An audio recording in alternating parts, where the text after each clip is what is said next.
From once being a girl who used to be incredibly socially awkward to now being able to walk into a room knowing I'm going to get what I want out of the situation, knowing I'm going to leave an impression, I believe I can teach you a thing or two about charisma. I've spent the last few years trying to learn how to be the most untouchable version of myself, and in the process I've created something I like to call the charisma code, which is essentially the 3 layers that you have to build in order to be the most charismatic, irresistible version of you and truly leave an impression wherever you go. And it's broken down into the mindset to adopt, the skills you need to build, and the psychological strategy you need to apply, which will all get you exactly where you want to go. So get comfy and let's just dive straight in. Okay, the first set is obviously the mindset. Being charismatic is very much a mindset. It comes from your mindset. And as much as there's skills you can build and strategies you can use psychologically on the outside, if you do not have this layer covered, none of it is going to matter. So your energy is like a baseline identity in a room. It leads to how you carry yourself, it leads to how sure you seem, it leads to how you speak, it leads to how you move, and how available you are. And there's 3 different psychological concepts that all kind of come into this. Self-positioning theory, so you subconsciously assign your own value that other people will see in you. Adaptation level theory, which is what you tolerate becomes your normal. And social exchange theory, people respond to you based on your perceived value. So the energy you carry inside and the beliefs you have about you mean the world of a difference. Magnetic women are not so focused on everything externally as they are focusing on, am I protecting my energy? Am I having my non-negotiables in place? Am I being selective about what I'm doing? Not to try and put on a performance, but because they genuinely value themselves. This leads to your charisma because it leads to your confidence within yourself when you're constantly training your mind that you value yourself. And this leans into something that I've spoke about before called layered vulnerability.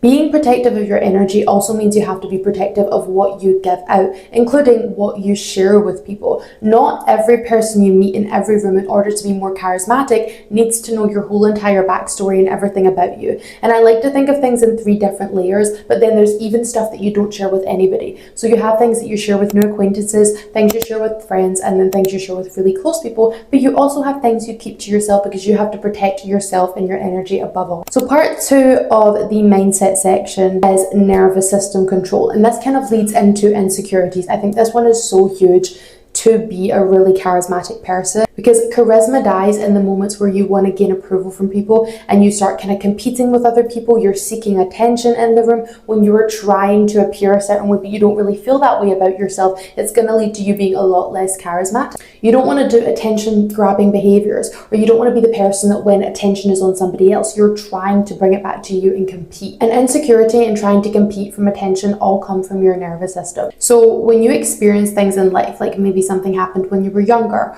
or you were judged at one point, or you were embarrassed, or you felt unsafe, your nervous system stores these memories. And so when these things come up, or you feel like you're not getting enough attention, or whatever the trauma is that you're re-experiencing, you will then start to try and do behaviors that seek what you're looking for in that situation. And it kills charisma, because confident women don't need other people's attention to be confident. They don't need other people's approval to be confident, and they definitely don't need to compete because they understand they are in their own lane.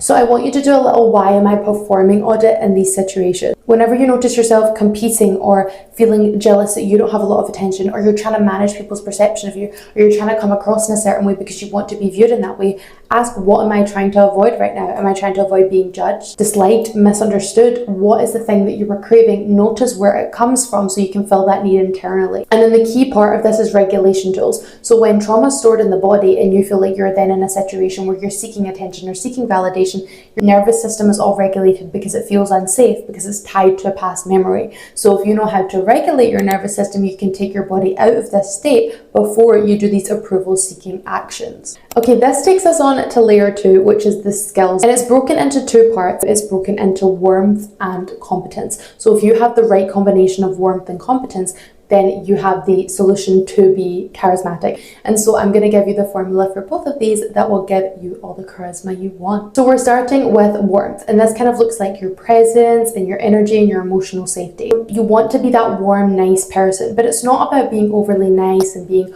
overgiving and being a people pleaser. It's about the warm energy that you have. And the best way to do this without overgiving on your end is understanding that people are drawn to people who make them feel heard, seen, and understood. It activates social bonding. So when you're being charismatic, it is not about knowing what to say and always having the best joke. Sometimes it's actually very much to do with being a good listener and not focusing on how much you can speak, but focusing on the value of what you're saying and how you are making other people feel when you speak. Are you asking them questions? Are you making them feel seen? Or are you always just bringing the conversation back to you? Look at trying to be more intentional. Maybe in a conversation it should be 70-30. You aim to only speak 30% of the time. Aim to ask more questions. And it's something you have to do intentionally at the beginning, but over time you will start to naturally do it. You'll start to become a better listener. And you can actually use the mirror and expand technique if you're not a great conversationalist. So an example would be, oh, I'm so stressed with work. They say that to you. And then you don't go, oh, me too, or change the conversation to you. You go, oh, wow, you're stressed with work? That sounds really intense. What are you struggling with? What's been the most intense part for you? You are mirroring back to them that you understand what they're saying, but then you are also asking them a question, asking them to expand on it. And it's not that you're like collecting knowledge to use against them. You're genuinely coming from curiosity and knowing you don't always have to be the one leading the conversation to be the one leading the room. The most magnetic people are not always dominating energy. They just know how to use it. They just know how to regulate it. So now going on to competence. And this is very much to do with both your body language and confidence. Being competent is not just about being able to do something. Are you able to hold yourself? Are you able to hold a room? It's about your presence and your confidence. Body language and how you hold yourself is really important. I spoke before about framing situations. You want to frame situations to be in your advantage. You don't always have to be the one talking, but you want to be the one holding a situation. So for example, when you walk into a room, if you're seeking approval, you're walking into the other person's frame. You want to be holding the frame. Body language is a non-verbal way of doing this. I want you to really work on learning to not fidget so much. Not constantly looking away with eye contact, not constantly picking up and going on your phone and shrinking your shoulders down. I want you to really work on how you hold yourself and that reflecting how you feel about yourself. You can actually practice in the mirror. I've done this before. It feels a little weird at first, but stand in the mirror and hold eye contact with yourself for as long as you can. Try not to look away. Set a minute timer. And it also doesn't have to be super intense as well. Like you don't just have to be like staring in their eyes the whole time, but it's just about not flinching and looking away when somebody looks at you, being able to just hold your frame, hold your posture, and know that you are in control here. And the second part of competence, like I spoke about, is confidence. Confidence comes from having consistency in your identity, it comes from having self-trust, and it comes from a repetition of these things. So something you can do if you want to build your confidence is, of course, build your self-esteem first, because you cannot be confident in somebody you don't feel good about, which is yourself. So I will, at the end of this video, recommend some video ideas on how to build your self-esteem, because that will make a huge difference. And then on top of that, I want you to get really good at quick decision making. I want you to get good at deciding things fast, showing up for yourself when you decide them, keeping promises to yourself, and trusting yourself. It builds a lot of internal authority, and this is going to show in your external charisma. And this is going to take us on to layer 3, which is the strategy. And I kind of like to look at this as cheat codes, because this is 3 psychology concepts that you can use that will change the game for you. These are really the things that set you off to just come across so irresistible and charismatic. The first one is called the Benjamin Franklin effect. There's this concept that people like you more when they do something for you. So instead of you always trying to do things for other people and overgive in order to impress them, let them do something for you. When someone invests effort in you, their brain kind of justifies it. So this is like unconscious, and their brain is like, I must like her. So even just asking for, opinions or an input or small favor, give people a reason to invest in you. It can be in the smallest thing. You see creators do this, where they will ask you for feedback on something, or they will ask you for your opinion on something they're creating, and it makes you feel like you are part of that, which makes you feel invested in them.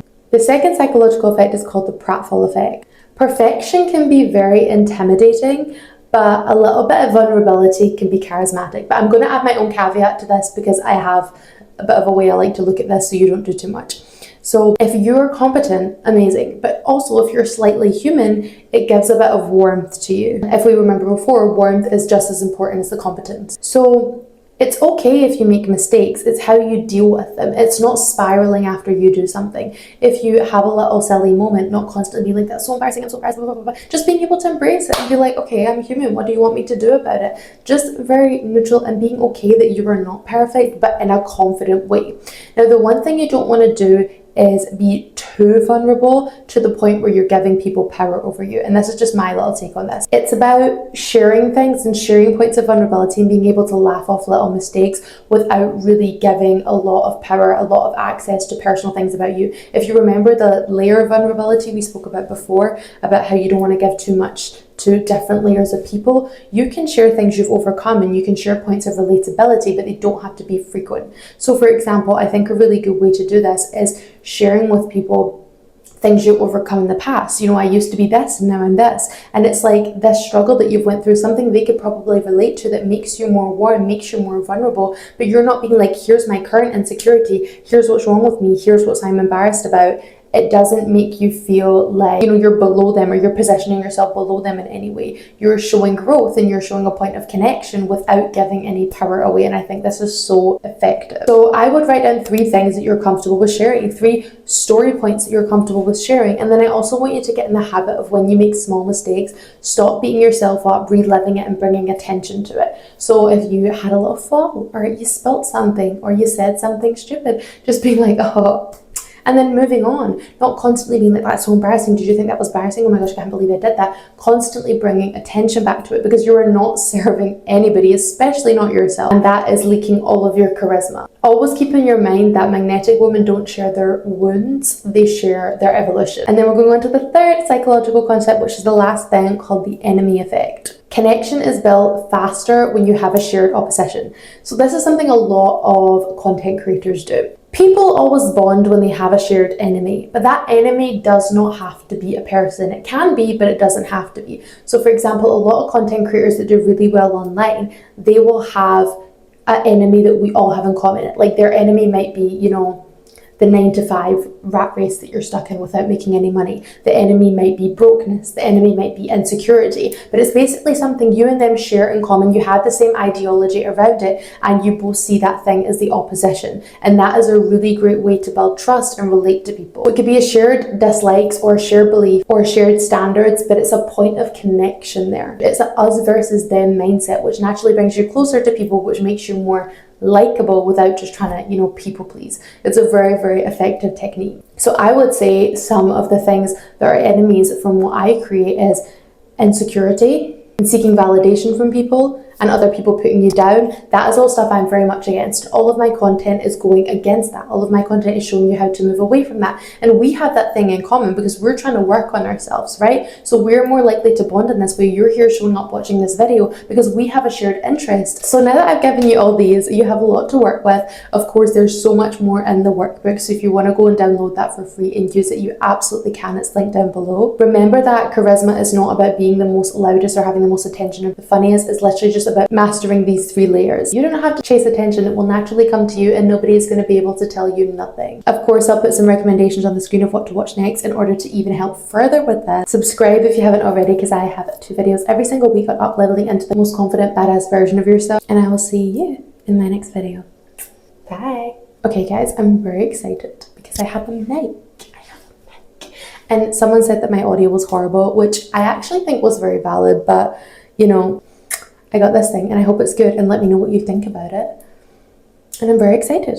Okay, bye.